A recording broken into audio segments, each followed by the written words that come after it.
feel like I'm surrounded by fucking people with just brainworms.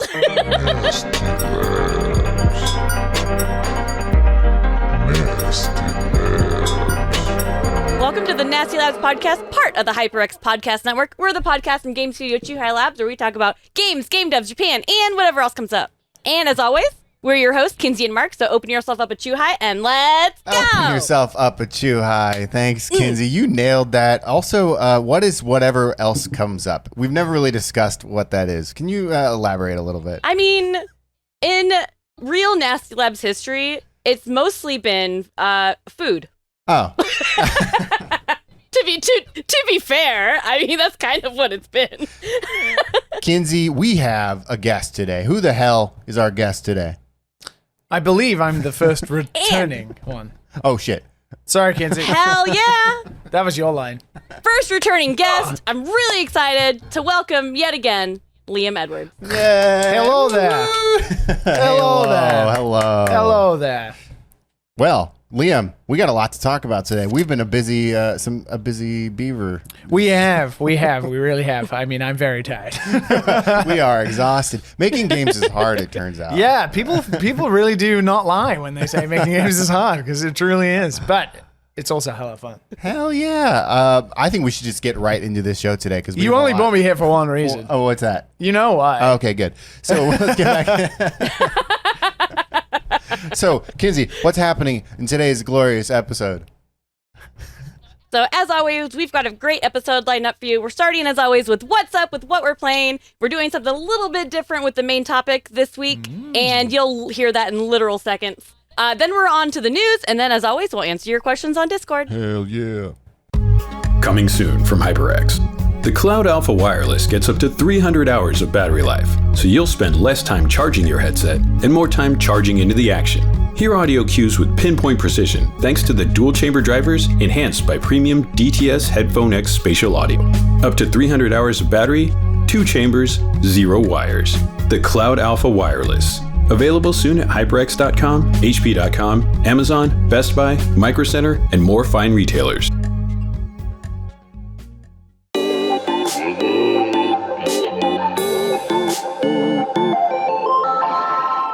And here it is. It's What Up. It's our first section, and we're doing something a little crazy this week. There's no main topic.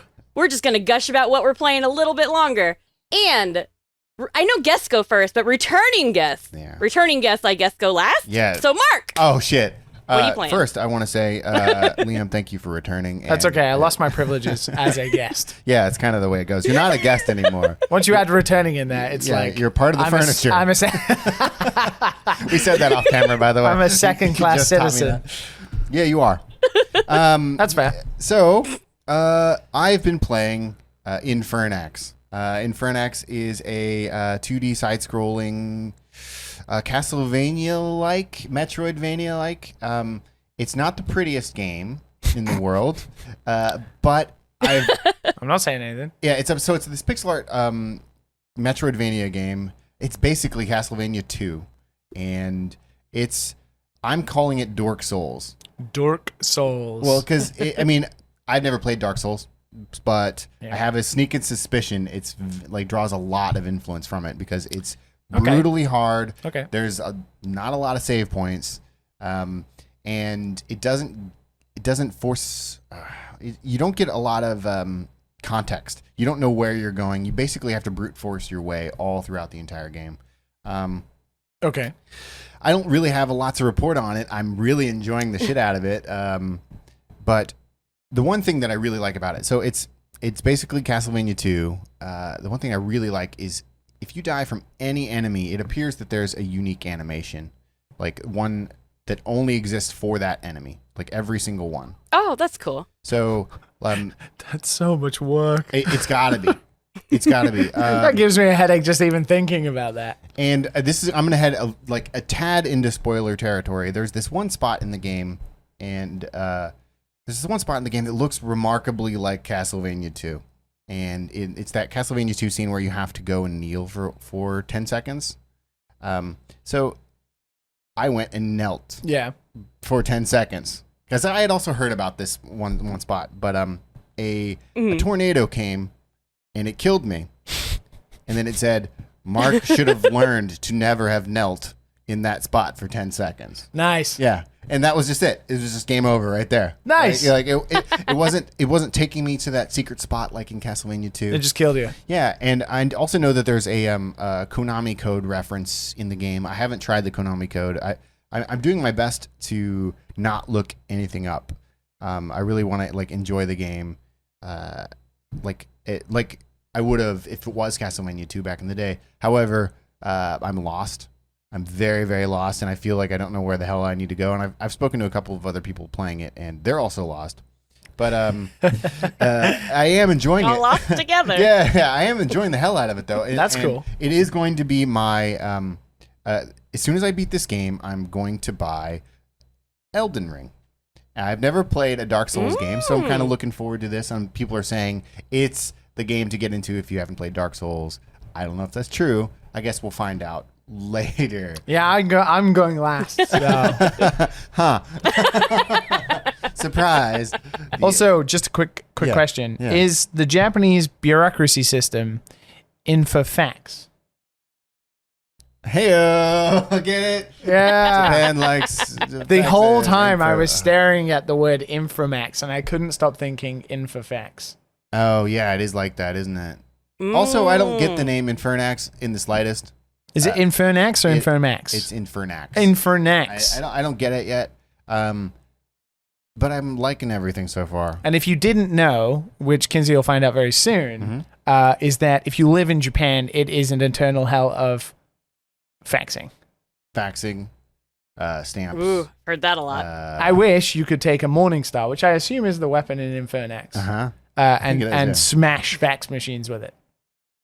I believe it's a mace. Now that Oh, it's a mace. Yeah, I believe Even it's more a mace. fun. Yeah. I mean, that would be a blast too. I don't know. And Infernax, it just recently came to Game Pass as well, I'm pretty sure. It did. And my partner's been like really wanting to play it. He hasn't started it yet, but it's the next game on the list. I did also download it for Game Pass. I mean, I do think that you guys will enjoy it. It's really hard though, but it does give this one thing that I think a lot of modern games should do. Whenever you die, which you will die a lot, it gives you an option right away that says, would you like to do a classic restart, and that sends you back to your last save point, or a casual game restart. And that's just like the last door you walked through. That's pretty cool. I haven't tried that yet. There again, That's cool. I'm thinking I don't want to look up anything, so I'm hoping that if I don't do it, I get a better ending or something like that. Like I don't know how games work anymore. Let people choose their own difficulty. Damn it. And I'm choosing mine. You know, Yeah, exactly. I want to play it that way. I like learning the enemy patterns that way. I feel like it really it's the best way for me to play the game. Nice. Sounds good. You have been talking about it a lot. So there you go. Good stuff. That was a little passive aggressive. Been talking about it He's a been lot. talking about I it roll. a lot. I definitely was on a business call with him the other day, and like I was like just leveling up my character underneath the table. He was actually doing Yeah. that. He was making a point that our conversation was boring, and he would rather play Infernax. Yeah. Which is fair. But I mean, I showed the person on the call too. I was like, Yeah. this is slowing me down here, bro. And they're like, oh, dope. Like, oh, dope, bro. Is that Infernax? Oh my God, I'm on that too. They started talking about Elden Ring right They away. did. So, Yeah, they did. So They just pick up their system too, and they're like, what? Infernax buddies? Like, Who'd have thunk it? that would have been adorable.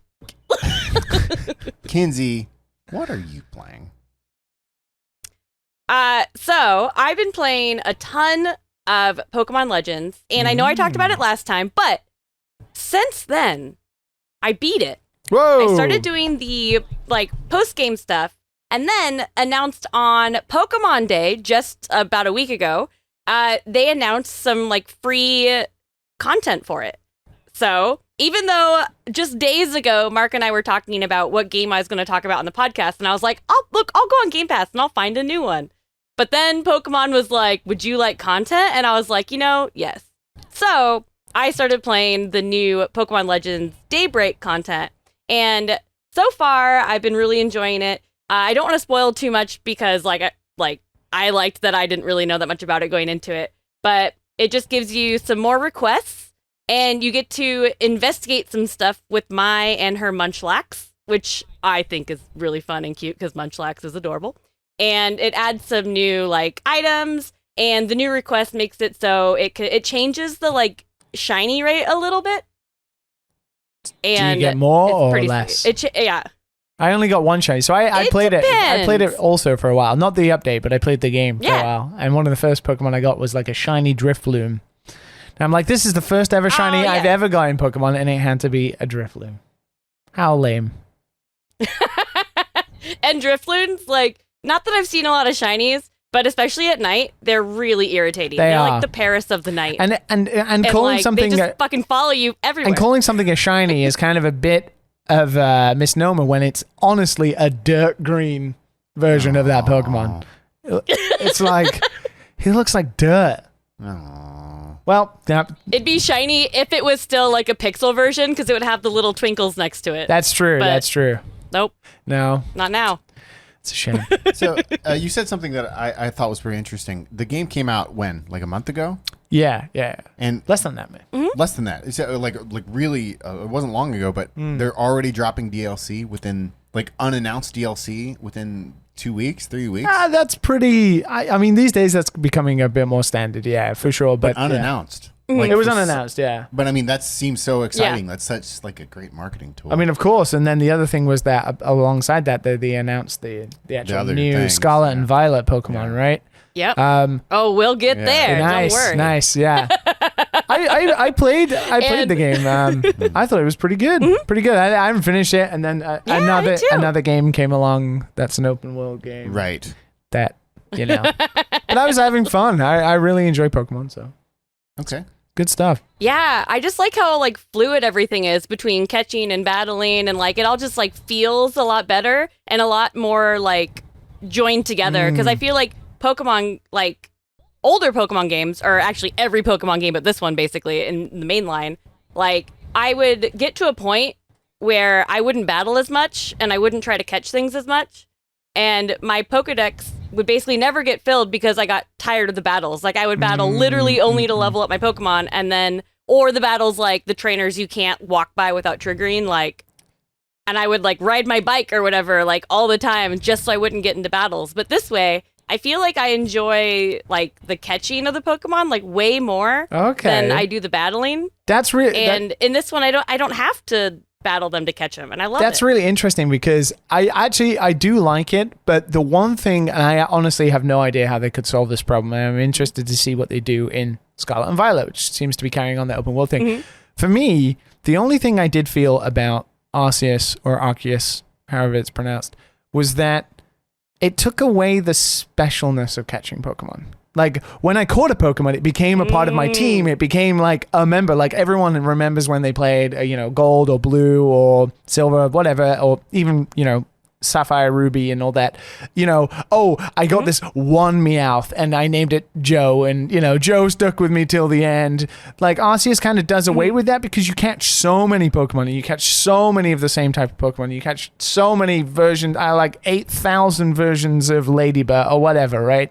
And then, therefore, the like, oh, this is my Pikachu, this is my Charizard feels so less special because you have, like, 20 of them stacked on top of each other in the thing. And that was the only thing I sort of felt was a bit of a letdown, just because you're catching so much so frequently. And it took away like the joy of, oh my God, I've added a new addition to my roster. And I don't know how they balance that. I definitely still felt that way a little bit, especially in the beginning, like catching all the Pokemon.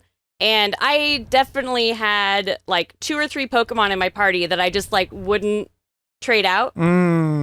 Because those were my special first ones. Like my first Vaporeon, that one was in my party like almost since like the whole game since I got it. That's fair. And like mine would be like so I still had it a little bit. So one of my favorite Pokemon is Scyther, and when I saw Scyther for the first time in one of the first areas, I'm like, oh my God, it's fucking Scyther, oh my God, I'm like, oh my God. And then there were 10 Scythers, and I was like, oh. And then it became a route of like, all right, well, I gotta catch 10 Scythers, and then when I do, I look at the stats of all the 10 Scythers, and I'm like, well, this is the best Scyther. And then I'll walk past more Scythers and I'll be like, I wonder if that Scyther has more stats. And then it just became a rodeo of like catching 20 Scythers and being like, okay, now the first Scyther I got excited about, I don't even know which one that is. I didn't name it or anything, and it's lost in all of the other 20 Scythers. Do you like put them down?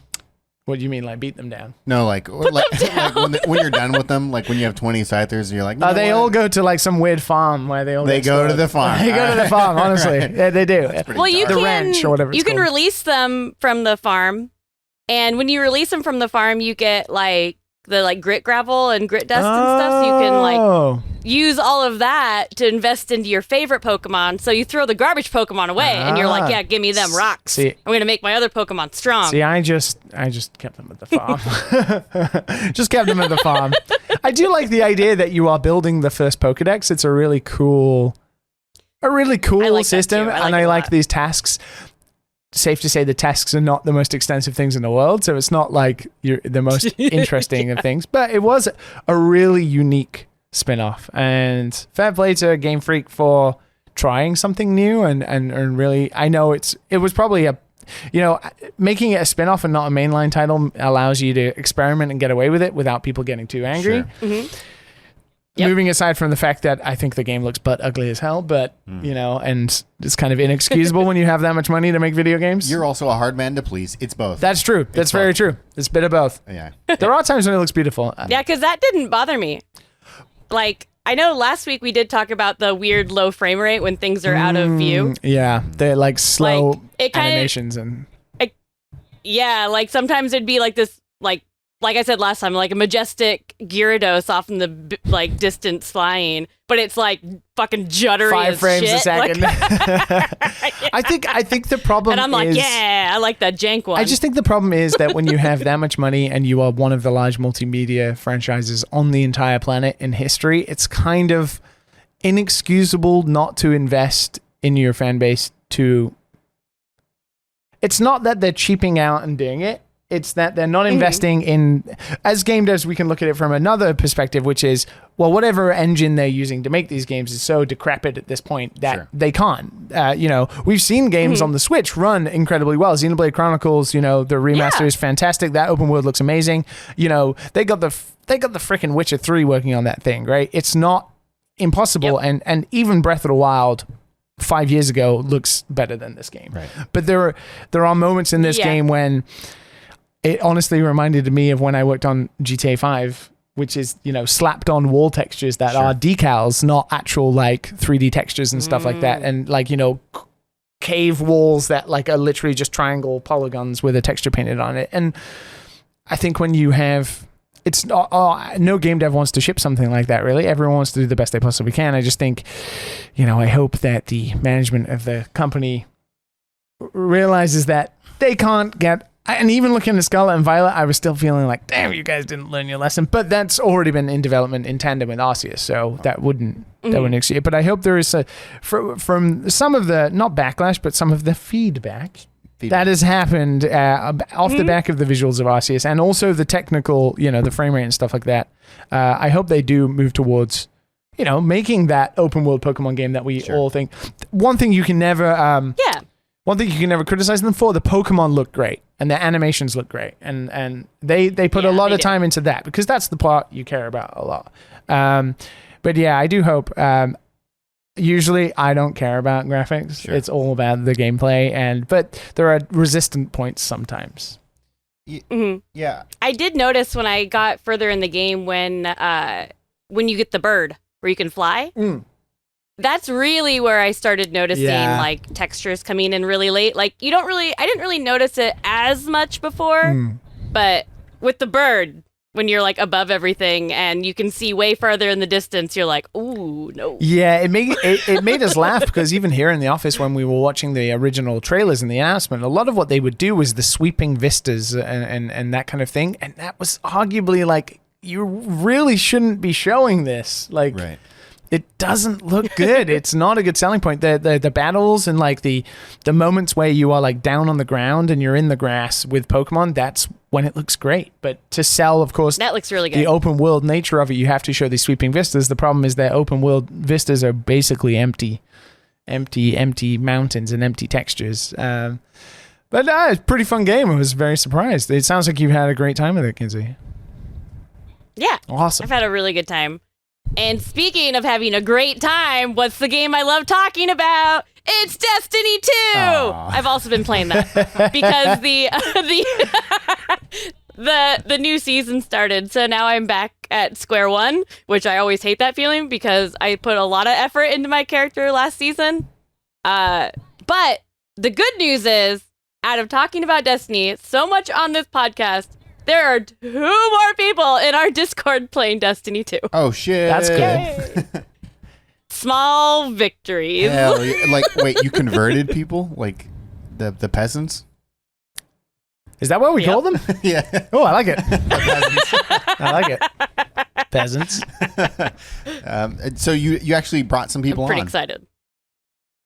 Yeah, Huh. yeah. Our mod, Steven's playing Oh, now. shit. And then we have one other member of our Discord that's playing. Yeah. And it's fun because they all talk about it. And I'm like, ooh, playing Destiny. So tell us. I'm pretty proud Tell of us them. about the new season of Destiny. What's going on? So the new season, it's because they dropped the newest expansion, which is the Witch Queen. And I did not pay for it, so I played the intro free mission, and it was great. Great review It was from Kinsey Burke. Thanks. Can you get up So- to the new level cap and stuff if you don't pay for the content?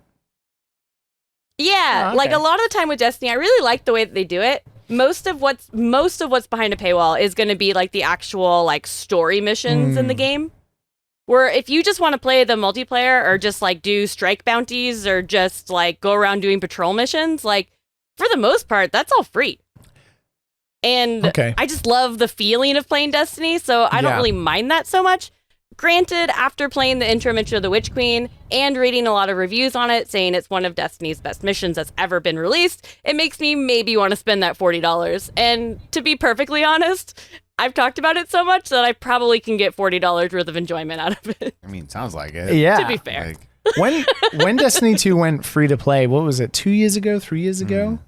I played 40 hours of it because I'd always wanted to give it a go. Actually, I played Destiny 1, the alpha, when they released it on PlayStation 3. And I was so disappointed. Me too. I was I was expecting Halo, was not Halo, right? And then years passed, I didn't play Destiny 1, but then when Destiny 2 went free to play on Steam and it was that big rebirth of Destiny 2, I got so into it. I really, really liked it. I had no fucking idea what was happening or what was going on or how to do anything It has or what the I was worst supposed to do. onboarding process. It's honestly, it's awful. I don't know what is going on in the story. I don't even know what is going on in my hub, let alone the story. It's all over the place. But granted, when you actually get shooting and you get playing with people and running through missions, it is hella fun. I don't play it anymore. I haven't played it in a long time, but I really did enjoy it. It was a good 40 hours for sure. Gotta bring you back over. Ah, man, I think Halo's got me. Especially, I won't pressure anybody until probably Halloween Okay. because that's the best time to play. I did play Then it's full on peer pressure. I did play at Halloween at that time, and it was very fun. The Halloween theme stuff was it's my very, very favorite. good. I'm sure you can get more peasants involved. Yep. The peasants. Plenty Working on it. of peasants. Working on it. I'm going to get everybody. I'm going to get everybody to play just in time where I move, and then I am in a different time zone than they are. Welcome And we won't to ever the be able to land play. of very hard to play multiplayer. When I moved here, Right. there was no League of Legends Japan servers, and I was super obsessed with League of Legends at Really? the time. At that time, Really? so 2015, yeah. Still though. I know. It's baffling. It was crazy, right? And League of Legends was still massive at that point. Not as massive as it is now. It was still truly massive. But it was weird because it truly was like crack cocaine, right? To me at that time, it was that full on. I'm obsessed with this game, MOBA, spending hundreds of dollars on this thing. And then I moved to Japan, and I had to go cold turkey. I couldn't play because of the time zones, but I also couldn't play because the ping was so high. And Right. in that kind of game, right. you need it. And man, that was one of the worst experiences. I was like, I love living here, but damn, that was a mistake. That's baffling. Oh. Because Korea, It's right in the at that time feelings. it would have been Yeah. the biggest game ever. Yeah, there's just there was no way unless you know. And then when it came to Japan, it was in beta originally, and it was terrible. Oh man, it was terrible. But then I quit playing League of That's Legends. even worse. I know. It was like the ping was really high, and there was not that many players. But of course, now League of Legends is massive, even here in Japan.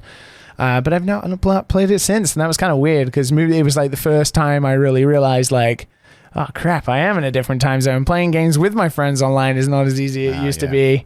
Of course, but I made friends recently, and now we are on the same time zone and we can play games. Speaking of games that you don't play with friends. Actually, you do. I'll correct you there, good sir. Okay. You can do. Speaking of games that are elderly. Oh, Elden. Things that are ringy. Yes, that one. Ringing the bell. Liam Edwards, what are you playing? This is the only reason I'm here, actually. Returning guest, more like, hey, we need someone to talk about Elden Ring. Please, at length. Yeah, I've been playing Elden Ring. Pretty much, it's crazy because, of course, nobody, peasants aside right now, doesn't know how busy we are in the studio. Right. We're very, very busy at the moment. A lot going on. So time is very limited. However, I still have played 30 hours of Elden Ring in less than a week, somehow. Whether it's going home at a very late time and playing until the wee hours of the morning, or it is, and this is the magic, setting up my Xbox 360, Xbox Series X, the cloud streaming, so I can remotely turn on my Xbox from here and then stream it on my browser and then play it on my desktop here. It's crazy. So I can grind in Elden Ring. Because I'm not going to face any bosses while streaming the game. But it works very well. The visuals can be a little hairy, but the lag is very minimal. Yeah. Then I can grind for runes, which is the souls in this game. It's amazing. Before you get into how you're playing it, tell us about the fucking game and you enjoying it. It's great. I mean, I don't think it's I don't think it's a mystery to anybody. It's the big game of the year. It's your history with the Dark Souls series. I've played, I'm not the biggest Souls fan. Like, it's not that I'm not. It's just like I'm not somebody who like goes out like, oh, I love the Souls games, man. I've played Dark Souls, Demon Souls, Dark Souls 2, Dark Souls 3. I played Sekiro, played Bloodborne. I personally, this is the thing. So I personally prefer Bloodborne and Sekiro over the Souls games. Mm-hmm. I prefer the combat in both of them way more than I do the Souls games, which is weird because Elden Ring is basically a Dark Souls game. Okay. I think Sekiro is an absolute masterpiece of a video game. It's my favorite one of the entire series, and it's the most different. For multitude of reasons I won't get into here, but it's very, very different. But Elden Ring is essentially an open world Dark Souls game. Right. So it has all the, facets of a Dark Souls game, but with way more... How would you even describe it? Bones. Way more fingers. There's a lot of fingers in this game. I know. Rings and fingers. Is honestly a thing. There's just way more options. There's a lot of player, we call it emergent gameplay. There's a lot of that. It's an open world. They looked at Breath of the Wild and they were like, we can do that, but we can do that better. With ish. And there are two sides to it. So differently. Yeah, differently. Yeah. So it's a Dark Souls game, so you expect it to be hard. You come up across very hard bosses. The thing is, Dark Souls always had this incredibly linear but interconnected world. It kind of wrapped in on itself on verticality and horizontal. It's a level design masterpiece, but it's very linear. So if you come up against a blocker or a wall, like a boss that's way too hard, let's say Auristine and Smo or something in Dark Souls, you get stuck and there's nothing you really can do. But Elden Ring is this, same as Breath of the Wild, it's this giant open world game that, I can't do this. All right, I'll just go somewhere else. And then you go somewhere else and you get into this habit of coming up against stuff, marking it on your map and being like, I'm not ready for this. So I'm going to find what I am ready for. I am going to challenge myself to do something else. Mm-hmm. And then you're always just plodding around this, honest to God, the most giant video game map I've ever seen. I cannot believe how big this map is. Wow. It tricks you as well. It shows you a map and then you find a fragment and it gets bigger. And you're like, what the fuck? This is even bigger. And then you'll find another one and it'll go vertical. And you're like, what is going on? It's just massive. It's absolutely massive. I don't know how big it is in correlation to other maps. Obviously, I worked on GTA 5. That map was really big. Yeah. It's way bigger than that. Wow. It's huge. It's a long time. And the one thing I will praise it for, so obviously I don't know how extensive, you have never played a Souls game. Kinsey, I don't know if you've played Dark Souls or anything like that. Mm-hmm. Of course, it's just a Dark Souls game. Enemies work the same, all the bosses work the same. But the one thing it has is this open world, and it feels so... The only thing you really can compare it to is the Breath of the Wild, in a sense, where you are out discovering stuff. There's no points on a map that it tells you to go to. You are literally just out there, walking around. There's no level cap for anything. You just find stuff. I don't know whether it's the technical limitations of the Switch or because, Nintendo don't want to inundate players with lots of stuff, but Breath of the Wild has a world that can be described as kind of empty at times. Yes, definitely. Right?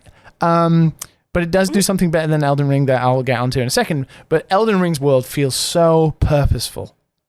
There is stuff, not everywhere, but there is so much there to find. Like, it's very dense in foliage. There's lots of shimmering items on the ground for you to collect. Lots of stuff to pick up to the crafting, because the crafting is really good. And there's enemies everywhere. And so there is always meaning to the discovery of going through this world. So therefore, you get lost in making no progress, spending 30 hours in the main starting area, just doing everything you can because there's so much to do. Right. And That's how I play games. And it's amazing because for people who are playing the game, there is essentially 5 main bosses. I got past Margaret, who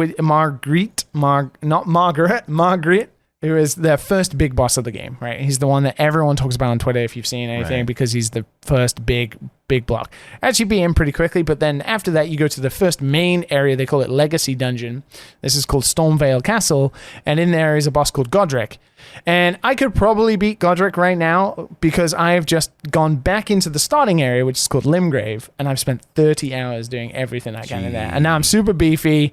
I got loads of items, but I've had so much fun because Limgrave is just littered with little caves and little dungeons for you to find optional bosses. You don't have to beat these. You don't have to do them at all. Right. But they're just there for you to do if you want to. And it's been so fun roaming around this open area, just riding on my horse Torrent and just finding stuff. That horse is pretty That horse is amazing. It goes into the top 5 video game horses immediately because, one, it has a double jump. Okay, yeah, that's so cool. it jumps and it does a double jump. The second one is when a giant stomps on it, it can take it on the chin. That's pretty cool. It takes a lot to kill that horse. That's a good horse. It's a good horse right there. You said something that I want to call out. I know nothing about this game, almost zero, and you said there's 5 bosses. Earlier, you said there's a lot of things related to fingers. Do you get a ring per boss or something like that? No. So, of course, Elden Ring is the name of the game. There's a lot of, for anybody who doesn't know, the background of this game is written by George R.R. Martin of Game of Thrones, A Song of Ice and Fire. How much of what is actually in the game from him, I don't know. It's been a long time. But there's a lot of things named Finger. Got it. Like the people who help you are called the Finger Maidens. Okay. Yeah, exactly.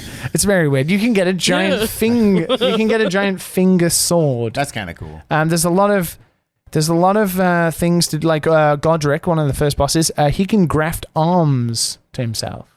That's pretty cool. So there's a lot to do with fingers and rings and arms, and the etymology of all of these and why they're in.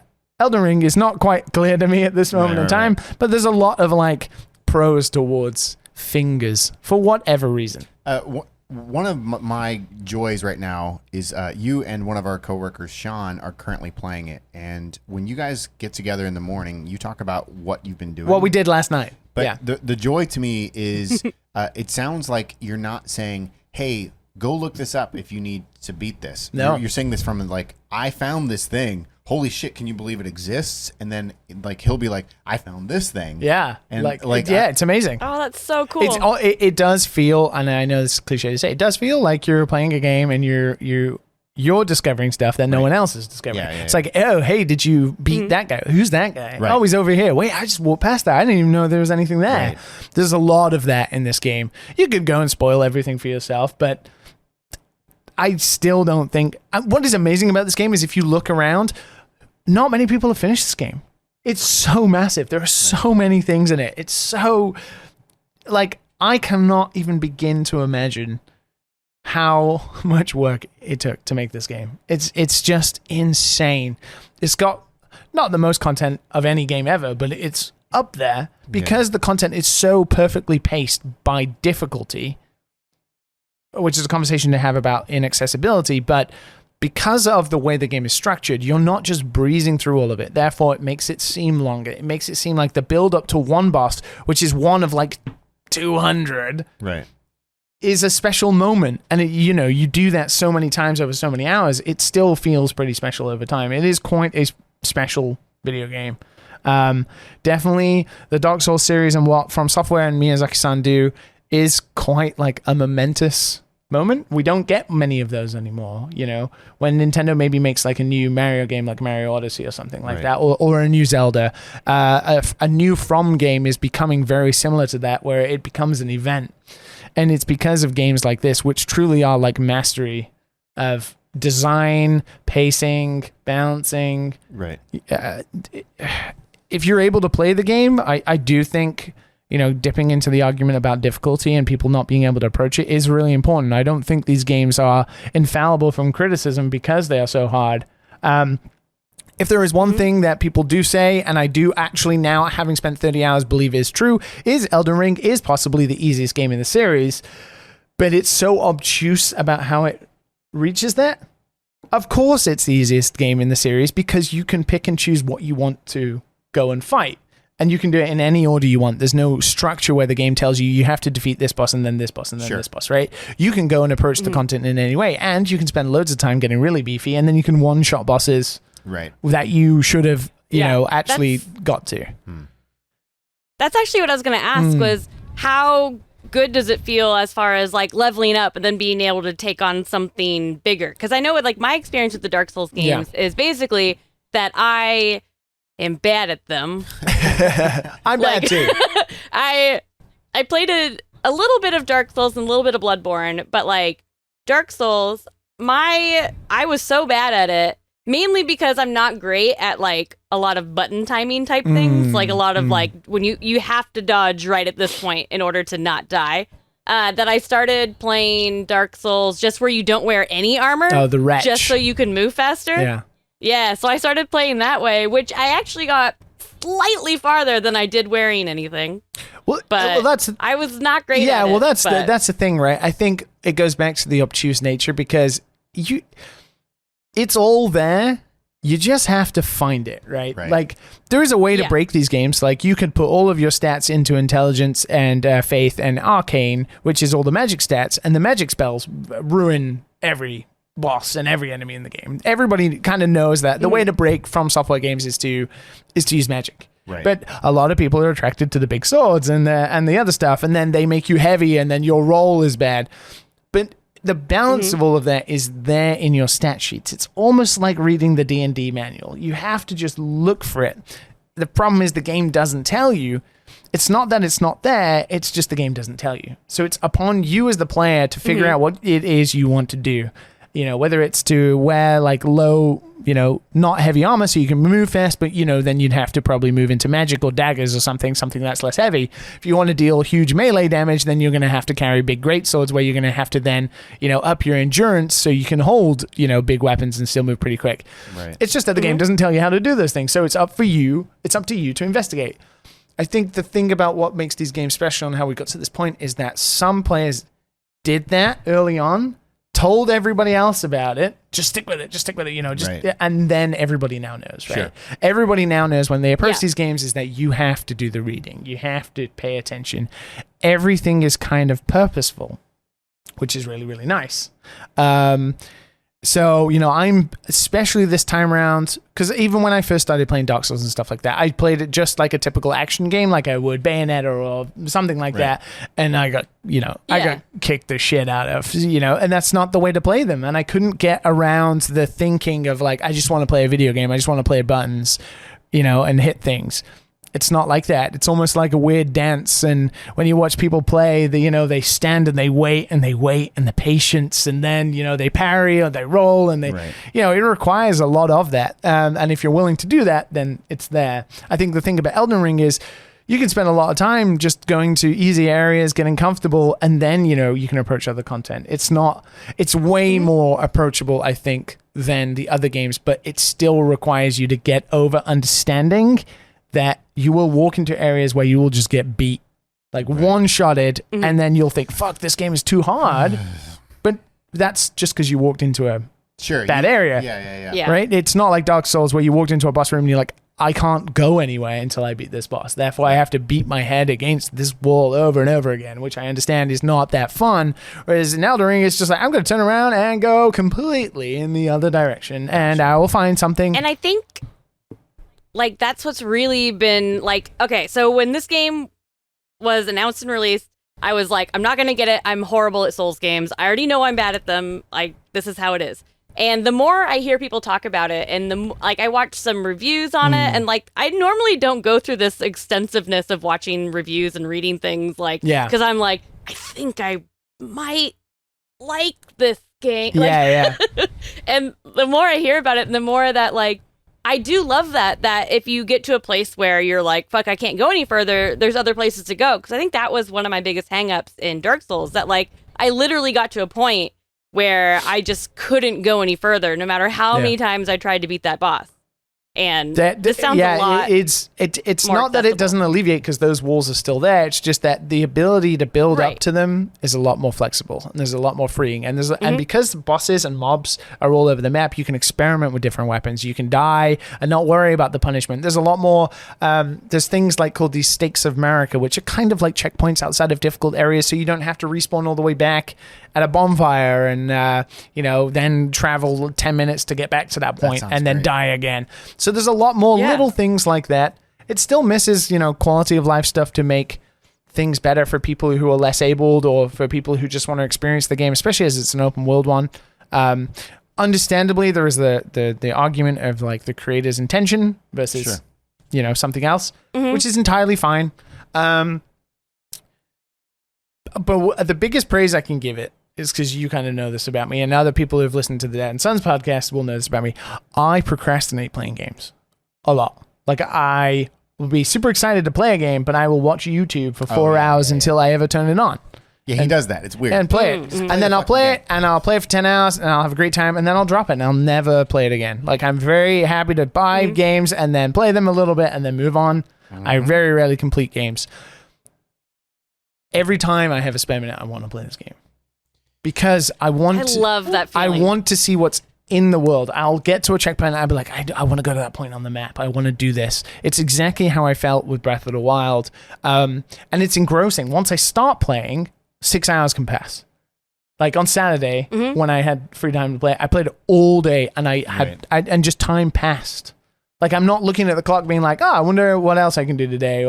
And I do that with every game, even playing Halo, which, we love, right? Yeah, I get to a point where I'm like, I'm all right. An hour and a half. An hour and a half, right? Yeah, it's good. Whereas this, it just kept going and going and going and going and going and going and going.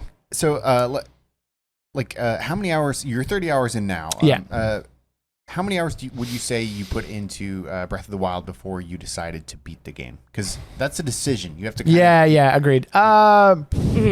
About 40, probably. 40? Yeah. Was there a threshold where you're like, all right, I should probably see what's happening? I'd been to most areas on the map, right? Breath of the Wild, you're not really scared to go anywhere. Whereas in Elden Ring, you're scared. You'll get to points where you're like there are these random chests and these random things that will teleport you to scary, crazy places on the map. Pretty cool. And you're like, I shouldn't be here. I really shouldn't be here. And then you're like, but I've got a mental note that one day I will be here and I'll be ready. And that's a great feeling, because once you finally built up to that point and go there, and you're like, fuck, I'm ready. I built up to this. It's so great. It's so good. The only thing I do want to say, because the best comparison I can really give it is Breath of the Wild, in terms of the exploration, is there's a lot of talk about summoning people. So you talked about it not being multiplayer, but actually it is. So to help you defeat bosses, you can summon You can summon NPCs, but you can also summon other players who are willing to come and help you. The multiplayer has always been very obtuse, but I do think that in this game it's a lot better.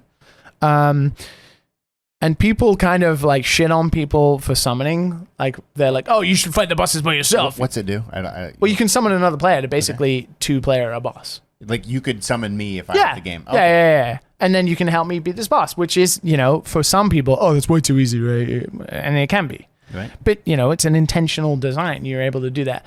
I think the one thing that in Elden Ring makes it more okay is there are so many bosses and there are so many things to discover that if you just want to get past something, to go and explore the rest of the map, because there is a lot of reward in the discovery, just summon somebody to come and help you. So you're not up against that wall, because honestly, this is a world that is truly worth exploring.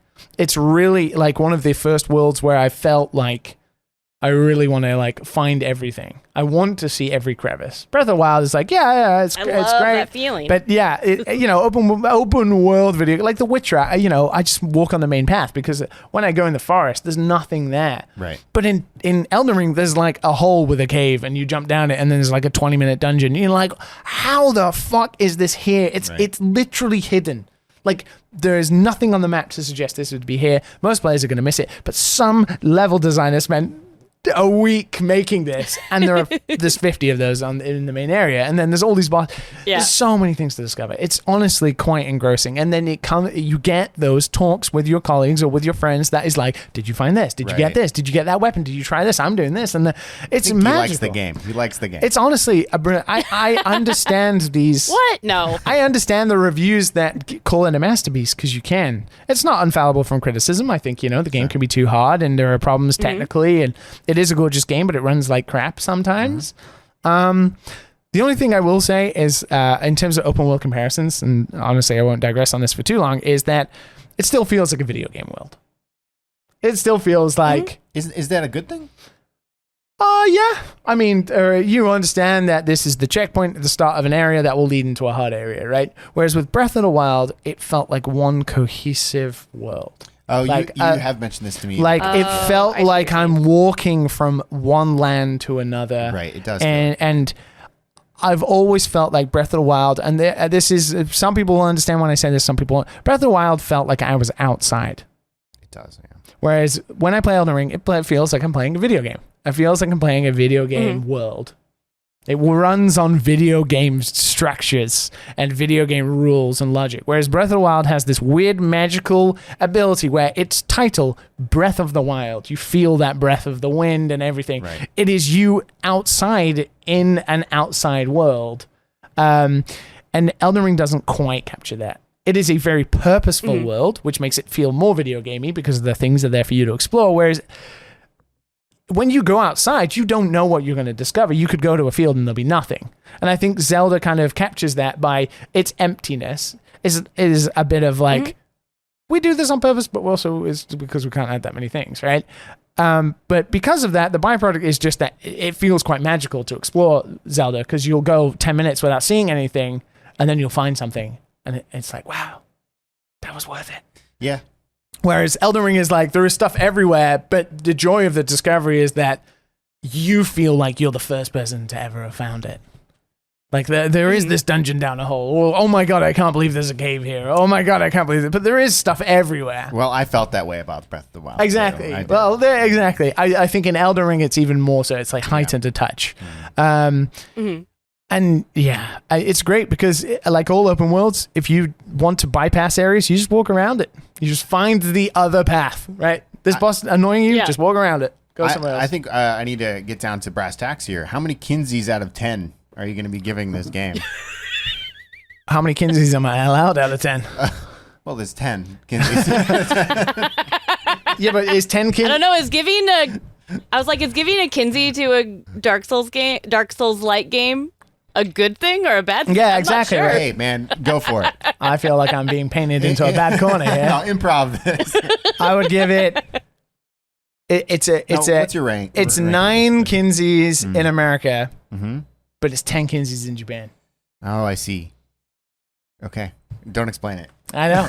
I'm not going to. I'll let you all figure that out. I love it. Great game. Can't wait to play more. I hate that I'm doing this instead of playing it. That sucks. Hello, my name's Jonathan Dunn, host of the O3C podcast. Every week I'm joined by my two best gaming buddies, Chris and Minty, and we talk about the games we're playing, the games we love, and how they rank alongside our sacrosanct top 100 favourite video games of all time lists. Deep dives into gaming mechanics, history and lore abound, all topped off with lashings of irreverent wry British wit, witterings and wisdom. For details on the show and more, head to o3c.games and tune in every Monday on the HyperX Podcast Network. And now it's time for the news. News. And I am especially excited about this because I'm very excited to talk about our first news story, and that is the Pokemon Company announced their latest entry into the Pokemon series on Pokemon Day, which is Scarlet and Violet, which is coming to Switch later this year. The world was shown off in a short trailer with a brand new region inspired by Spain, and they've already announced the new starters. There's the attention-seeking grass type oh god, fucking damn it. That is a weird name. Spaghetti cat. Spirigatito. Spirigatito. Sprig. Oh, like sprig. Oh, like a sprig. Sprigatito. Sprigatito. Like a grass sprig. I don't know why I said it like that. Anyways, the laid-back fire type Fuecoco and the earnest tidy water type Quaxley. Right, stopping it right here. What do you guys think? Stopping it right here. I hate that duck. It looks like Donald Trump, but I don't love the duck. it has a great name. Quaxley is the best Pokemon name ever. I hate that. I hate the duck, but love the name. Okay. So a couple. I would have to actually agree. There you go. See? I think Quaxley is the best name of the three. Easy. But worst looking of the Pokemon. Okay. So hear me out. Quaxley. Right? Mark's wrong. There's So, only one correct answer Quaxley here is anyway. all right. So we had Detective Pikachu. Now, see, Quaxley, he's going to be a private eye. He's not. No, he is, and he's going to be buddies with Sprigatio. Hey, Sprigatio, get in here, or whatever. Sprigatio. And he, Hey, Detective Sprigatio. you son of, give me your badge and your gun. Give me your badge, your Pokeball. Detective Quaxley here. Now, see, I'm all for Quaxley. I've never played a Pokemon. This is more like game. President Quaxley than anything. He's a right wing, he's almost, if you lifted his wing up in that image, he'd be doing a hey. You know, Oh no, is Quaxley a proud boy? It could be. Look at that hair. He's got hair like me. He's a proud. he sort of is. Yeah, you are sort of a proud boy. Gross. Also, I just saw Fuecoco. So fire, I get it. Fuego, fire. Well, it's based in Spain. So. Yeah, okay, I'm seeing it. So there is only one right answer here, and it is that Quaxley. the fire alligator is the best one. Look at that guy. Okay. Okay. Oh. Okay. Okay. So one thing Yeah. I do think already sort of made my decision. I'll tell you guys in a sec, but I do think Fuecoco is a freaking adorable. And do you know how much it blew my mind? So I thought he was an apple. Oh, right. Oh, I can And see I that. was like, I can see that. fire, apple. Maybe his next evolution will have to do with apple pie. Get it? Fire, apple. Fuck. That And then is someone's like, that "What?" is a stretch. And then Come on. and somebody was like, I like that chili pepper crocodile. And I was like, chili pepper. Yeah. Oh God, it makes so much more See, I thought he was a hippo when I first saw him. Hippo's good too. I thought it was a skull. Yeah, like a Day of the Dead skull. I Yeah, think like he was wearing it. I think that is part of it. Yeah. Okay. I think because he's Fuecoco, right? Yeah. But he is a See, I just thought it was a cut apple. no. Look at the color. Yeah, he's a fire alligator or whatever the hell he is, but he is adorable and he's the right answer here. So I think let me be clear. Let me be clear. I think it's pretty obvious that both of you have brainworms, and it's Quaxley. Go to our comments right now and say Look, that here Liam we have a very atypical right wing supporter coming in here telling us we're wrong. I am personally all about my weed cat.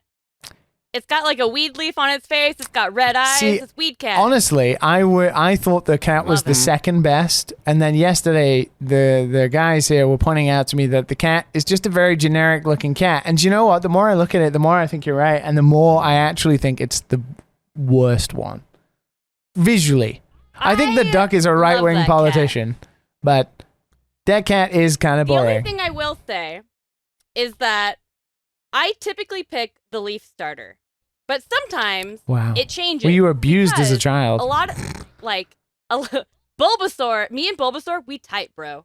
But it really depends on the evolutions, because I've noticed a lot of the times, especially in the later entries of Pokemon, where the evolutions are like a dual type, Okay. and it really matters Fire to dragon. me because, yeah, like I decided in Arceus, I picked the fire starter. I have never picked a fire starter in my entire life. I picked Cyndaquil, and that's because Typhlosion is a fire ghost type, and that is just fucking awesome. I God, feel like can't get more metal than fire ghost. I'm surrounded by fucking people with just brainworms. And that's I don't want to correct you here, Kinsey, but factually you're incorrect because Cyndaquil is not even the best starter from that generation. It's of course Totodile, because Totodile evolves into Feraligatr, which is a giant water crocodile, very similar to our little chili pepper boy here. Is easily the best of the gold and silver generation starters.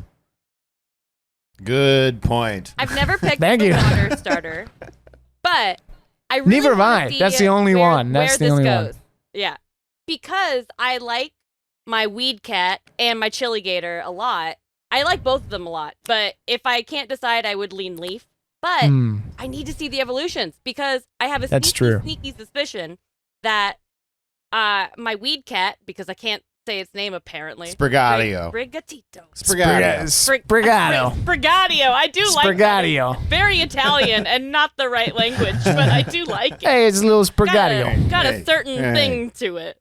But I have a sneaky suspicion that it's going to end up being a grass fighting, which fighting is a weird category for me that I always avoid fighting types. Well, usually they're never cute. all the They're fire. never my favorite. Yeah, usually all the fire types become firefighting.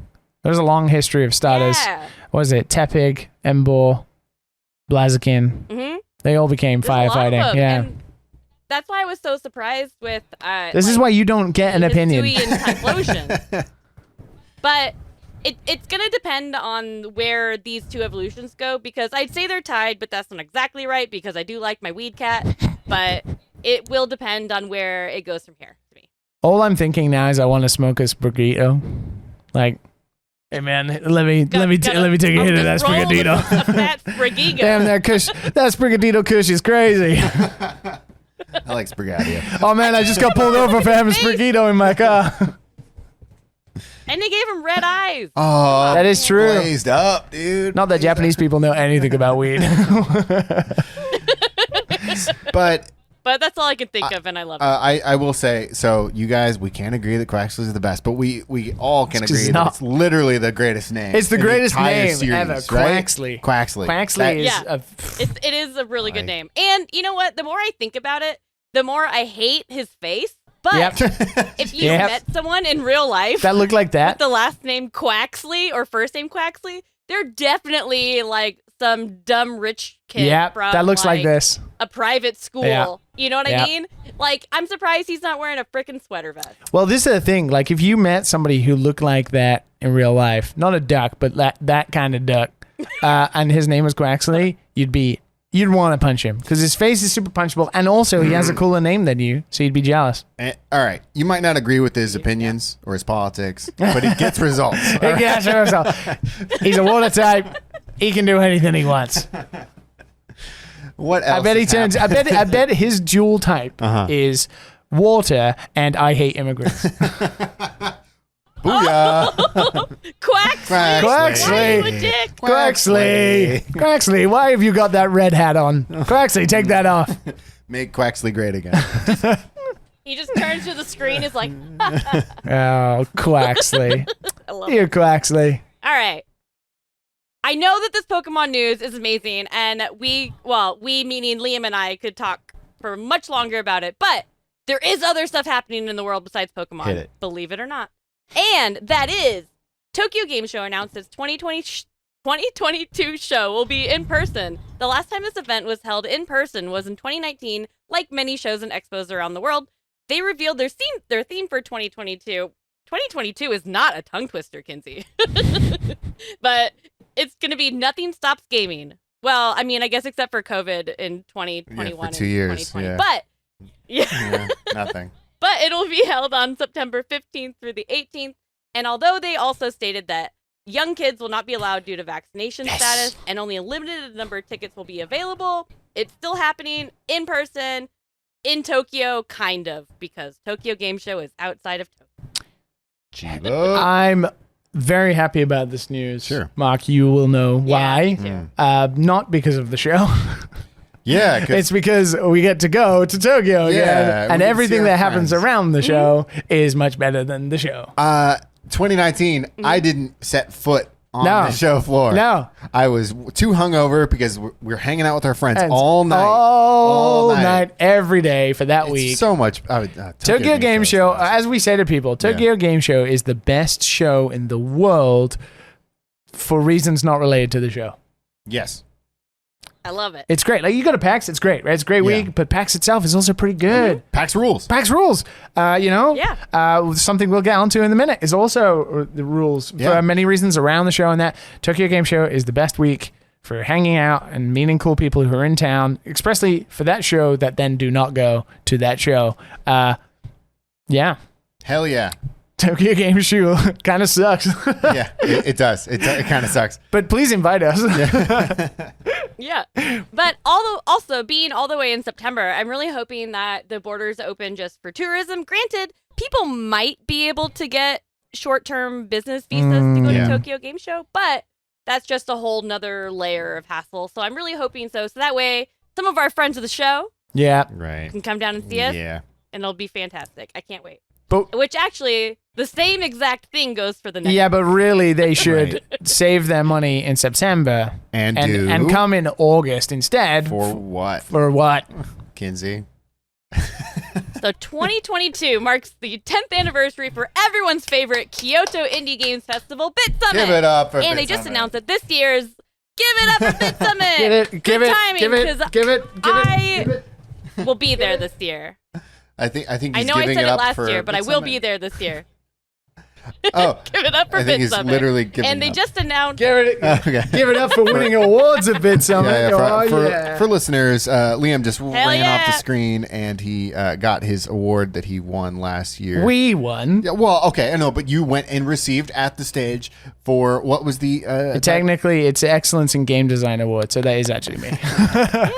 So exciting! But yeah, Bitsummit rules. Yeah, We love it. yeah.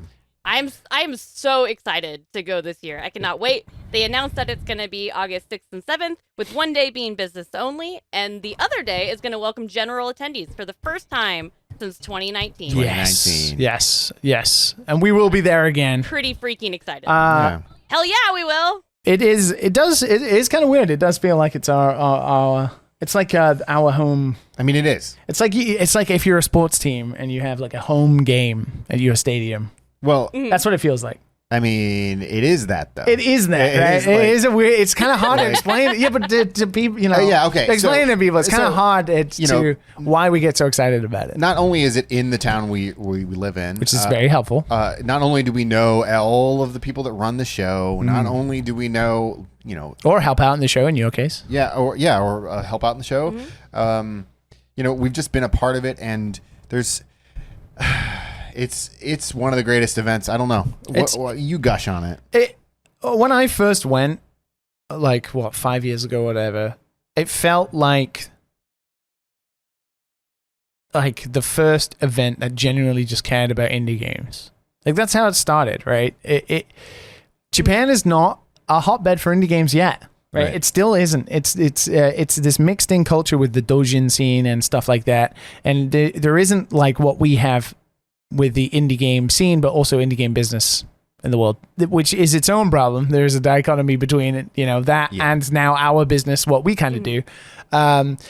But Bitsummit felt like the first ever festival, the first ever place I felt like where it celebrated. It wasn't about selling your games. It wasn't about showcasing them. It was about celebrating games and playing other people's games and looking at cool stuff that's being made and everybody getting together to generally be happy that we all get to do this for a living. And it's retained that throughout its entire history. It got bigger. It gets more sponsors, but still retains this great love and celebration of indie games. And even last year, which was the first one in 2 years, under COVID regulations, it was very empty. We couldn't have people from overseas. It felt like it was going to be a bit of a bust, to be honest. But it was still brilliant, and it still retains that love and spirit for indie games. And I'm so happy.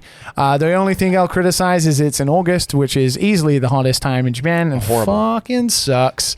Actually, I bet the venue is cheaper then. it's gotta be. It's gotta be. Yeah. It did used to be in May. I went to a show.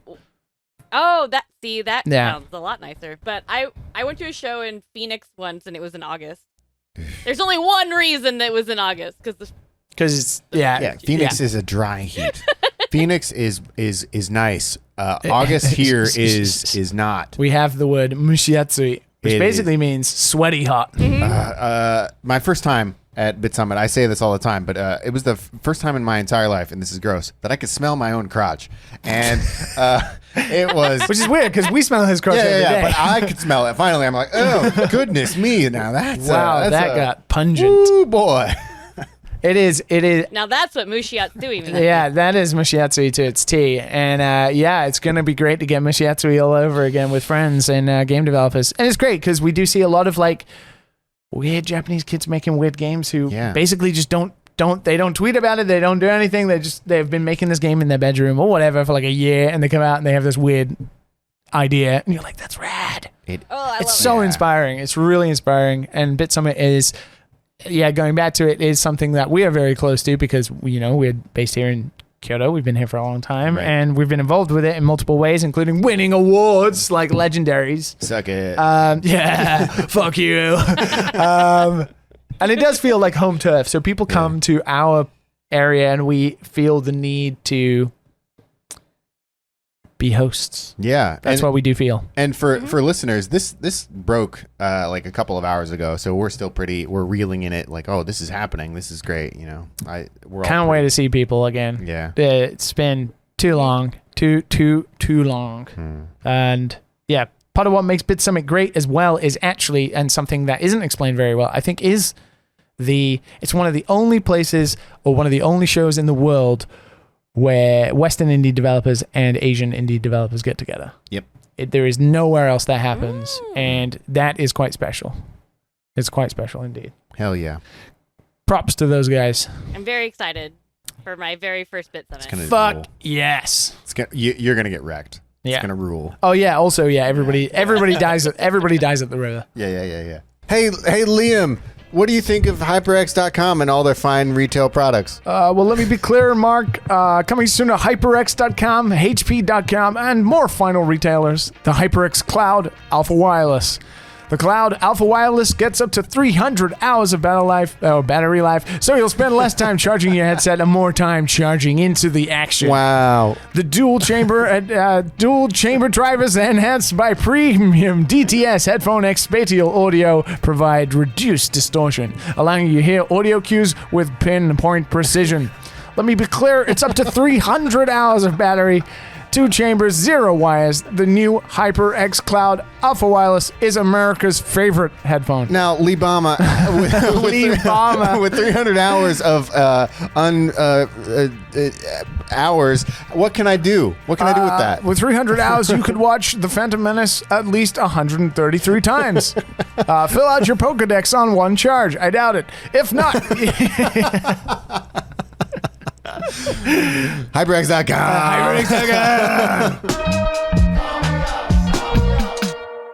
All right, now it's time for Call Me Up, where we answer your Discord questions. You ever want to ask those questions, just hop on over to the Chuhai Labs Discord, go on down to the Call Me Up channel, and ask your question there. I heard it's a good time. And we'll answer it. Okay, that was good, and we'll answer it. What? And we'll answer it. So first question. This is a good question. Yeah. And I wish I had a better answer for it because it's a really good question. Yeah. So, who is your hero and why? Was it a recent thing or have they been a hero since childhood? It's a good question. It is a good question. It's a tough one. It's a really tough one. Yeah. I don't know if people have thought about this already. When I saw the question, I had a deep think about it. So if you need me to go first, I can do that. Go in. Jesus. Guys, don't ask me. Please ask me. No, I play guitar, and mine is when I was 10 years old, my grandfather introduced me to Django Reinhardt. He like a gypsy jazz. That's the name of the genre. Gypsy jazz guitar player. He had 2.5 fingers, and he's absolutely shreds. And I loved his story, and he inspired me to play guitar further. Mine's easy. Okay, good. Wow. Oh, that's awesome. That's great. That's good. Yeah. Trust you to be inspired by a guy called Django. Django, yeah. It's very Mark He fucking Lentz. rules, man. He It's fucking very Mark Lentz. It's very Mark Lentz. It's a really hard question to answer. I'm someone who is easily inspired, like very, Yeah. very inspired. I take a lot of people influence me. I always look up to people. Mhm. Throughout my entire whatever this is life career, whatever, had a lot of people I look up to. I think in terms of heroes, I tend to define them by the things that made me growing up. From a game design standpoint, there is a lot of heroes. Of course, Shigeru Miyamoto being the Sure. absolute pinnacle of that. But throughout that journey as well, there are great, amazing people I call friends now, which is very lucky. But people like James Montagna from Way Forward, my friend James, who was very inspiring and a good hero. Other great people that I've known for a long, long time. But it depends. Growing up, like I listened to music a lot, and Chris Cornell. Sure. Chris Yeah, Cornell yeah. was a huge hero of mine. Love that guy, and sport growing up as well. A lot of soccer players and stuff. But yeah, so it's really hard to define. There are a lot of inspiring people, especially right bloody now. I mean, it's safe to say that most of us, probably all of us, don't have a hero. It's hero. We've got like hundreds, that have inspired us throughout our entire. There is lives. always I don't think there's anything wrong with picking apart pieces you like Sure. from other people, whether it's someone's guitar technique, but their songs suck, but their guitar technique is amazing. You can always be like, that guy's a hero. Right. It's like, oh, but his songs suck. No, but you don't realize his guitar picking is amazing, right? There are things about games that you can take inspiration from a game design standpoint, whereas the overall package might not be great. And I think it's totally fine to build up a hero identity that inspires you, that is all of these bits and pieces folding in on top of each other. It's a really hard question. Definitely, from when I was a kid, I don't really know. I think there have been constants through music. Definitely, Chris Cornell and stuff like that. Damn, when that guy died. Yeah. Sucked. No kidding. God fucking damn it. Yeah, that sucked. But I don't know. Kinsey, Yeah. how about yourself? Yeah, so the more I thought about this, the more I couldn't pinpoint, direct people. And I think what you're saying actually lends a lot to that I'm like, there's so many things that inspired me, but I may have taken pieces from it or whatever. Definitely music is one of those. I idolized David Bowie growing up. I loved David Bowie music. And then once I got into punk music, almost any band that was, sort of good, that was fronted by a woman, I just idolized her. Nice. And then I'm gonna sound like a big weeb, but Naoko Takeuchi, who does Sailor Moon, who is the author of Sailor Moon, that was a huge influence on me when I was pretty young. And then as I got older and started reading the books, and I was just like, oh my gosh, she built this whole universe, and it's amazing. And all these women are so fucking badass. And I feel in a weird way, Sailor Moon, really laid, weird, feminist, grounding for, who I am as a person now. And, I know that sounds kind of crazy, but It's not crazy. Yeah, No makes way. sense. No way. as cliched as it is, growing up watching Dragon Ball, it was the same. Like, man, I want to be fucking Goku. Sure. And then you grow up and you watch more anime, and you're like, you see, more interesting characters with interesting ideals and stuff like that. Definitely, I know, living in Japan now, I can see how it inspires a culture, let alone different people. I think there is something to be said for like, especially the way like black communities in America have clinged onto anime, and just because of the power in which it can give you strength and stuff like that. There's definitely awesome ways. Her husband, incidentally, I forget his name, but is the guy who wrote Hunter x Hunter and Yu Yu Hakusho. Yeah, and he is a legend too. They're like an anime manga power couple. Yeah, a like, weird anime manga power couple. Shit. Yeah, I mean, Hunter x Hunter is one of the best animes of all time. So it's so good, so good. Sweet. Yep. And I'm glad you mentioned Miyamoto, because that was also one of my very first thoughts when I read this question, just because, like, for obvious reasons. Like, I was such a Nintendo kid growing up, and, like, growing up with all of that. And then, like, even once I realized, like, I don't know why I say realized, but, like, people made those games. Yeah. And then figuring out who made them. And then that was a huge thing. The same thing happened to me once I got really into, like, Final Fantasy. Yeah. Like, I didn't play my first Final Fantasy game until the PlayStation, since I didn't have a Super Nintendo growing up. And that blew my mind. So I was like, oh my gosh, whoever is the composer, the writer, all of these things, I need to find out who they are, because all of these things are absolutely amazing, and they're like so inspiring. We very often not fantasize or idolize, but think of how we make games in Japan now, but how it must have been in the 90s. Shit. What a fucking baller ass time it would have been. And also on the flip side of that, don't meet your heroes, because I met Giles Goddard. Yeah. And he's a shit. That guy sucks. They're all Love you, old. Giles. But it's amazing, because you'll never know.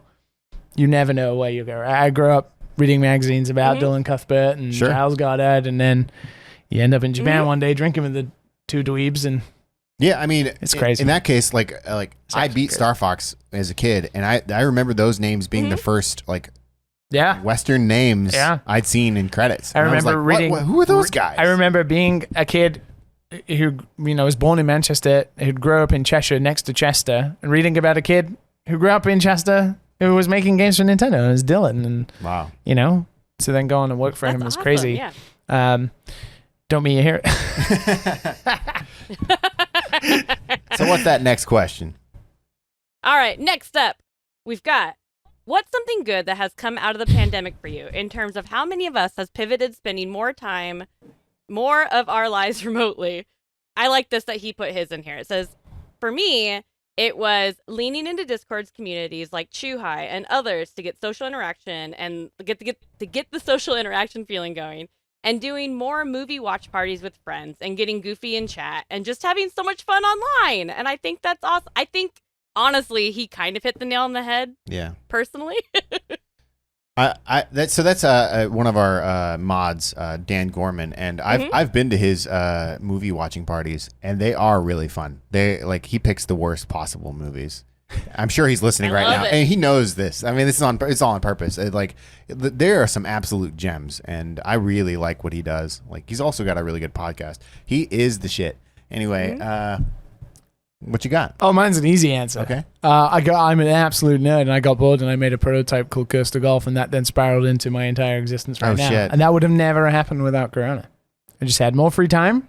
We couldn't go out drinking and socialize, so therefore I did what all nerds do, which is took my day job home and made a prototype. And now, completely pivoted to, this. What is going on right now, this garbage. Right. Things spiral out of control.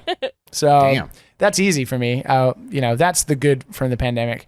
I think the flip side, a more normal thing that other people... I'm more appreciative of being able to socialize. Right. Meeting people in a bar Yeah. after not seeing them for, like we just talked about, you know, Tokyo Game Show and Bitsummit. I remember those things as things I looked forward to 2 or 3 times a year. They felt special, but my God, would I pay thousands of dollars to be able to do a normal Bitsummit again? Sure. Like appreciating that and appreciating normality in general definitely is something that has made me feel a lot better because of this garbage. I mean, it's pretty good. Yeah. What about you, Kinsey? Yeah, I totally agree. In a weird way, I think the pandemic as a whole really prepared me of all my fears of moving overseas. Like, I hadn't really ever been a person who, like, really used Discord a lot or, like, hung out with friends online. Like, I didn't really do that so much, but the pandemic kind of forced me to. And I found that I could hang, with some of my best friends and we can just, like, chat, but also sort of play Jackbox. Right. Or watch a movie or, play whatever, and we can hang out and it still feels so good. And now I'm not scared about moving overseas and missing my friends because I'm like, well, we did that for 2 years with Corona. Yeah. We can do it again and it'll be just as fun and it's going to be great. You very quickly realize once you move overseas that the world is quite small. Yeah. You really do realize that how small the world is, and that when you say goodbye, it is never goodbye. You will see them again very soon. See you soon. See you soon. And it'll fly. A year and a half. Yep, and it'll fly like that. And Yeah. It's really interesting once you do that kind of thing. And then you do engage in those. Definitely those things keep that spark alive. Like you feel like, it's like kind of how you'll meet someone on Twitter who you've never met before, but you've interacted with them so much that you can't even remember that you have never actually met them. Just feel a bit like that with the online and Discord and stuff like that. It is super weird having. Super weird. I've called it like more than a few people for the first time, and it's like we're just buddies. Yeah, like, exactly, right. Let's skip the bullshit. Yeah. Yeah, it's super interesting how that works out. The world is quite small, and we're more connected than ever. Whether that's good or bad, I don't know. Yeah. for the obvious. Sometimes bad. Sometimes bad. Sometimes big bad. companies with data. But yeah, it's definitely a bit more easy to deal with those things. You're not moving away and sending letters home and then receiving pictures 6 months later. Right. This is little Jimmy's birthday party. I'm divorcing you. It's been 8 months and you haven't called once.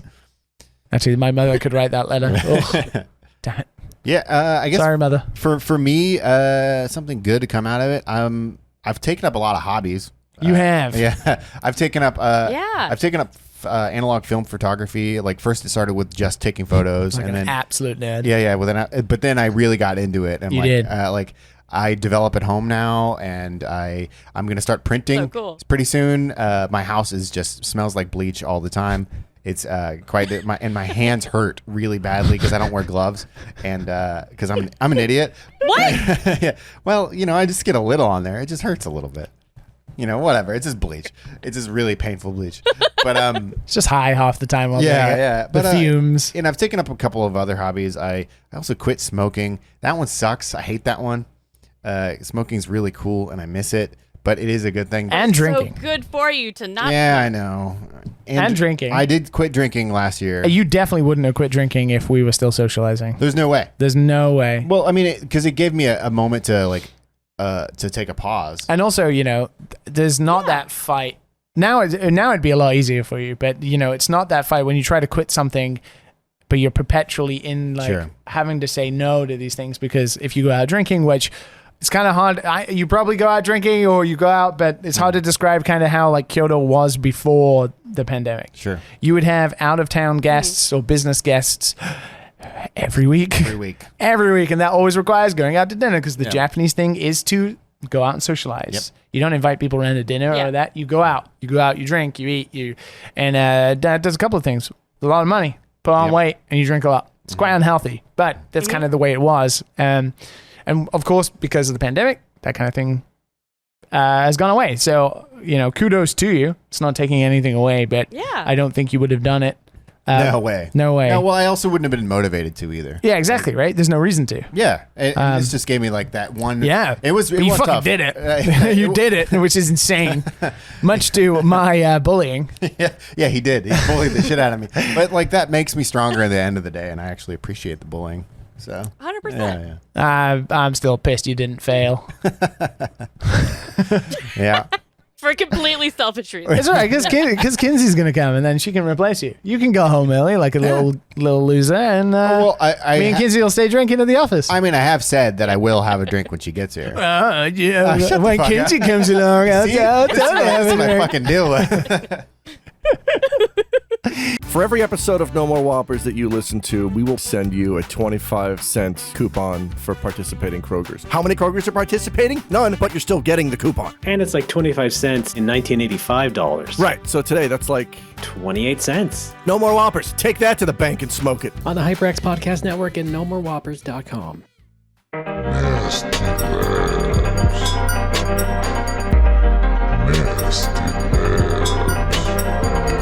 Well, that's all the time we have today. First of all, thank you so much to our first-time return guest, Liam Edwards. Thank you so much. Liam, where can people find you on the internet? Thank you so much for having me. You can find me on Twitter at LiamBME. I talk about Japan and a golf game.